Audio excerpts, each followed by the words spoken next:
helping you to understand the Karen Cerulo article that you have to read during Module 4. Module 4 is one of my favorite modules. It's also a complicated one because we're doing a few different things, right? So you'll see that we're focusing on the senses in this reading, which is about things like how you smell and how you generate meaning around smell. And then you're also looking at food, and you're looking at cultural and racial politics. So it's combining really what could be two different units into one, but I didn't want to make two more modules for you. The other thing is, in advance, I'll tell you, I am dealing with COVID right now, so my brain feels very slow. So if I misspeak or if something's confusing, please email me later in the semester. I could always re-record this, but I wanted to get this up in case any of you are moving through the course really fast and get to this point. So this is just a companion piece. I'm going to lecture first. Then you're still going to read Karen Cerulo's article, but it's kind of complicated. It's a little bit long. I think it makes sense if you go through it slowly, but I don't want you to get stuck in some of the literature review section, some of the arguments she's engaging with contemporary sociologists. I want you to get a general sense of what's going on. And so here are some of the main takeaways. I'm going to summarize it. I'll highlight a few sections that I want you to read. Still read it again, but watch this first so it makes more sense. So when you get to this article, first thing you're going to think about is, and this is generally approached to any published article that you encounter.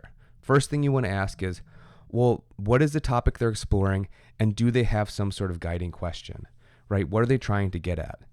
First thing they're saying is, Karen Cerulo is saying, and I like this article a lot, is she says, perfumes are this ubiquitous part of modern culture, right? She states this really directly. She says, if you look at what's going on in the United States, you got department stores carrying nearly 12,000 brands of perfume. You've got revenue, I think globally, topping just domestically in the United States, $6 billion of sales, which is a huge amount. Globally, you have almost $30 million being spent on scents that people wear. And in the United States, in terms of who wears it, you have 83% of women reporting that they regularly wear perfume, and about 20% of men. And that's men who say they wear it all the time. And then you have a higher number, 60, who say they wear it occasionally. Right? So we know this is something that people wear. It's an interesting topic in that way. And it's nice when a sociologist does that. They say, I'm not just researching something obscure. But then she goes on to say, and this is really key again, I like when sociologists do this, I'm not just studying perfume for perfume's sake. I'm really trying to get a better sense of how smells are this sensory experience that connects us to some bigger part of culture. And this is where she begins to extend and expand her questions. She wants to know, how do people make sense of their sensory experiences? How do they interpret them? How do they classify and categorize them? Are there any types of patterns that we can realize? And this is also the basis, and this is the part I didn't want you to get bogged down in, and I'll explain it, is she starts engaging with conversations with other sociologists who are interested in the different types of cognition that people engage in. By cognition, what we mean is how we think about or know the world around us, right? How do we actually, and this is something social psychologists and psychologists are also interested in, but how do we just make sense of what we experience? How do we think? How do we come up with ideas? How does our brain build an understanding of and tell us how to act and how to respond to things? And this is an area that I actually engage in research in as well. So a co-author and I, Dan Winchester, publish a lot in this area, which I don't have you read that article in this class. I'm not sure exactly why. I'm always hesitant to have people read my own stuff, but maybe I'll offer that as an extra credit at some point if someone's interested. So then we get to her actual research questions. So she has 5 research questions, and she has a 4A and a 4B, so it's actually 6. I think 1, 2, 3, and 4 are the most important. First one is simply, what about the people who put perfume into the world, right? How do manufacturers actually try to connect certain smells with certain ideas? How do they build this idea of who they think their users will be and then target smells for them, both in the actual scent, but also the advertising? So that's research 1, is looking more at the production.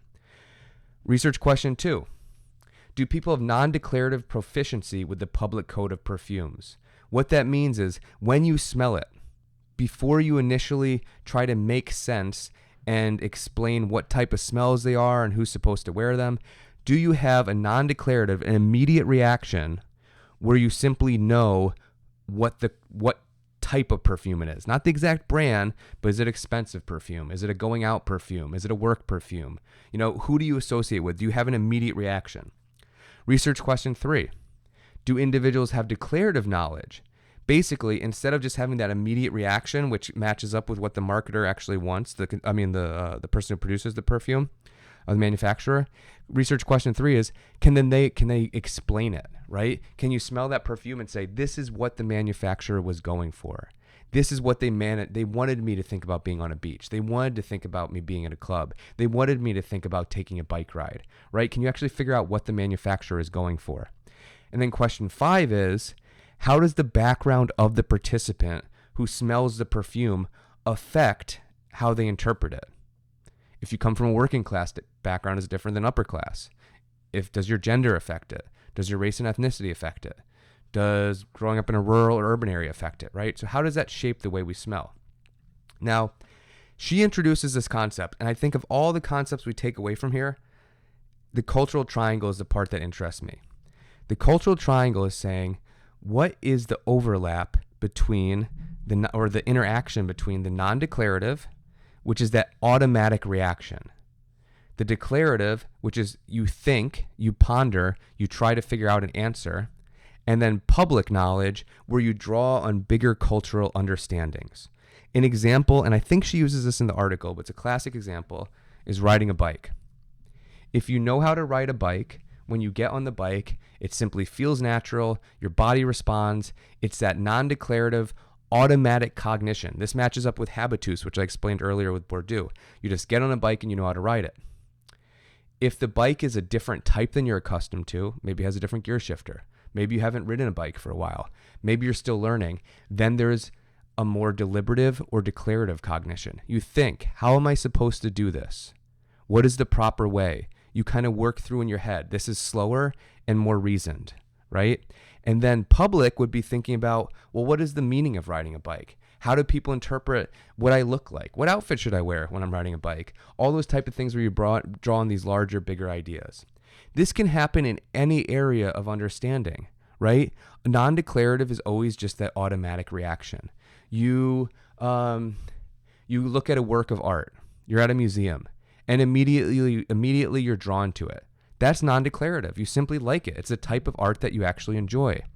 Declarative would be when you step back and say, okay, but why is it that I enjoy it, right? How do I explain my feelings about this work of art?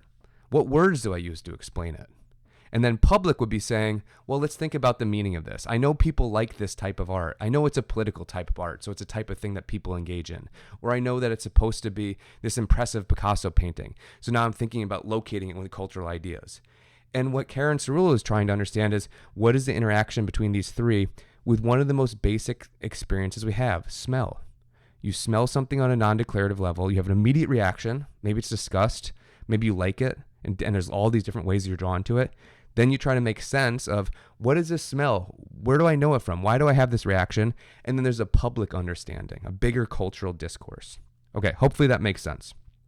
So let's continue to work through the article, just because I want to make it easier for you when you read it. The cultural triangle, of all the things to take away, this is the one thing I really want you to take away from the reading. This is how you could orient potentially the module write-up that you do. But let's just work through what she does in the reading. She continues on, and she says, perfume is a form of communication, right? Which is fair. I mean, anything we do, especially something like perfume, it has symbols and it has meaning attached to it. You put on perfume to communicate something. You put on perfume because you want people to read it in a certain way. So this is a form of communication. So she wants to know what is being communicated. So she takes 3 different perfumes, one expensive for night out, one expensive for daytime use, or at least marketed as such, and one very cheap. You could just get it at a gas station, right? Just something that anyone can afford and you could pick up not at a special place. Then she looks at first, how are they marketed? So what are the descriptions that the companies use? And then she uses focus groups. I really like focus groups. I don't think they're used enough in sociology. I don't think they get the respect that they should. She uses 12 focus groups. She has people from a mix of different backgrounds, different class backgrounds, different jobs, race and ethnicity, gender. So she has about 75 people total. So that's about 6 per focus group. And then she has them smell the perfume, describe the physical sensation of smelling it, describe the reaction, and have a conversation about it. Pretty straightforward research design. I like this one. Then she starts to look at what are her findings. So she has the perfumes, she runs the focus groups, and then she goes through each of the research questions and explains how the data generated, people's conversations, relates to those questions. Research question 1.